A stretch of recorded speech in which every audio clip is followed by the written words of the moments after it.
On sent bien qu'il y a une certaine anxiété économique dans l'air en ce moment, pas vrai? Et au milieu de tout ça, il y a une rumeur qui n'arrête pas de tourner. La Réserve fédérale américaine, la Fed, serait sur le point de tout changer. Alors, est-ce qu'on est vraiment à la veille d'une révolution ou est-ce que c'est juste un grand fantasme collectif? Voilà la question qui met le feu aux poudres sur Internet et qui est au cœur de notre décryptage aujourd'hui, l'idée d'un reset complet, d'une réinitialisation totale de la Fed. Allez, on va plonger ensemble là-dedans pour essayer de démêler le vrai du faux. On va commencer par là, par ce face-à-face. D'un côté, on a ce grand récit, cette histoire presque hollywoodienne d'un immense bouleversement. Et de l'autre, on a les faits et une réalité du système qui, on va le voir, est bien plus complexe que ça. Pour bien comprendre pourquoi tant de gens rêvent d'un changement radical, il faut faire un petit retour en arrière, en 2008. Quand la crise a éclaté, la Fed a agi comme un pompier en chef, elle a littéralement inondé le système d'argent pour éviter que tout s'effondre. Le truc, c'est que cette solution d'urgence a eu des conséquences. Et aujourd'hui, on se retrouve avec la facture, de l'inflation, des taux d'intérêt au plus haut et une dette qui donne le vertige. C'est ce cocktail explosif qui fait que beaucoup se disent qu'il faut une solution de choc. Et qui dit histoire de révolution dit souvent un personnage principal. Et dans cette histoire, c'est lui, Kevin Warsh. Pour beaucoup, c'est l'homme qui pourrait appuyer sur le bouton Reset.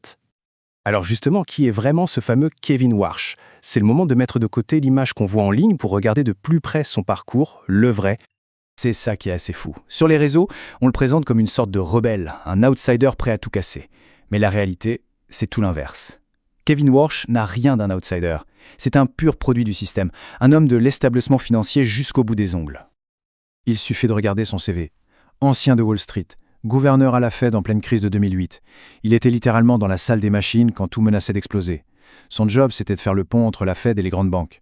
Autant dire qu'il ne regardait pas le système de l'extérieur, non. Il en était un des rouages principaux. Il sait très bien comment la machine fonctionne de l'intérieur. Bon, alors pourquoi cette réputation de faucon, de dur à cuire? Tout vient de là, de cette phrase. C'est sa philosophie. Oui, il a soutenu les sauvetages en 2008 parce que c'était l'urgence absolue. Mais très vite, il a tiré la sonnette d'alarme. Il a commencé à s'inquiéter de voir ces mesures d'exception devenir la nouvelle norme. Il a été l'un des premiers à dire « Attention, à force de perfuser de l'argent facile, on va créer de l'inflation et des bulles ». C'est ce désaccord profond qui l'a finalement poussé à démissionner de la Fed. Mais la question dépasse la simple personnalité de Kevin Warsh. Il y a l'homme et puis il y a l'institution. Et pour comprendre ce qui est possible ou pas, il faut regarder comment la Fed fonctionne vraiment. Et on va voir qu'une révolution menée par un seul homme, c'est quasiment impossible. Cette phrase, elle résume tout. L'image du patron de la Fed qui, d'un claquement de doigts, décide seul du sort de l'économie mondiale, c'est un mythe complet.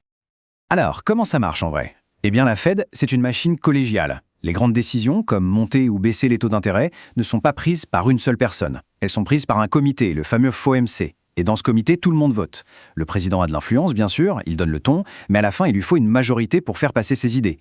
Et n'oublions pas le filtre politique. Avant même d'arriver là, un candidat doit être approuvé par le Sénat américain. C'est un processus long, souvent tendu, et conçu justement pour écarter les profils jugés trop extrêmes.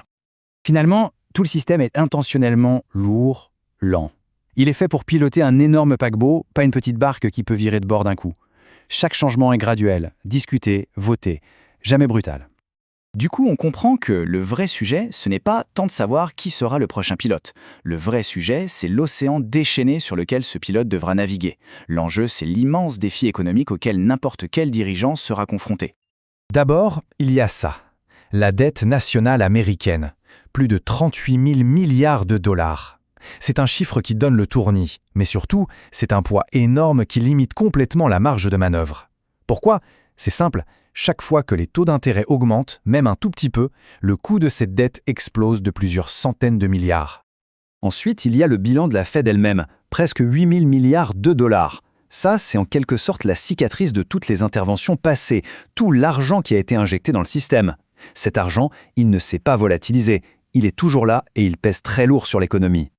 Et enfin, il y a les taux d'intérêt actuels. On est au plus haut niveau depuis plus de 20 ans. Concrètement, ça veut dire que l'argent coûte cher. Emprunter est difficile, que ce soit pour les entreprises qui veulent investir ou pour les ménages qui veulent acheter une maison. Et ça met une pression gigantesque sur toute l'économie. Donc voilà le point essentiel. Le problème, il n'est pas personnel, il est systémique. Quiconque prendra les rênes de la Fed sera coincé dans cette réalité. Une dette massive, des liquidités abondantes à gérer et des taux élevés qui freinent la croissance. Ok, alors maintenant qu'on a posé tout ça, concrètement, à quoi est-ce qu'on doit s'attendre?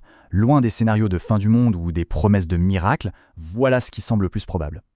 Premièrement, le dollar ne va pas s'effondrer demain matin.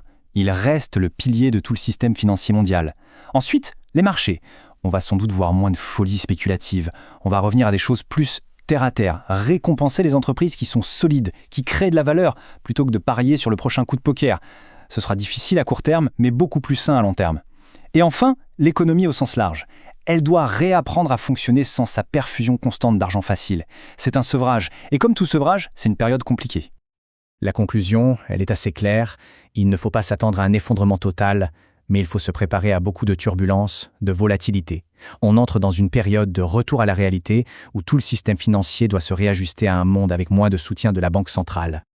Au final, la vraie question, ce n'est pas de savoir qui sera la prochaine personne à la tête de la Fed. La vraie question, c'est de savoir si le système lui-même a la capacité de se désintoxiquer de sa dépendance à l'argent facile sans se briser en 1000 morceaux. C'est ça le véritable enjeu des années qui viennent.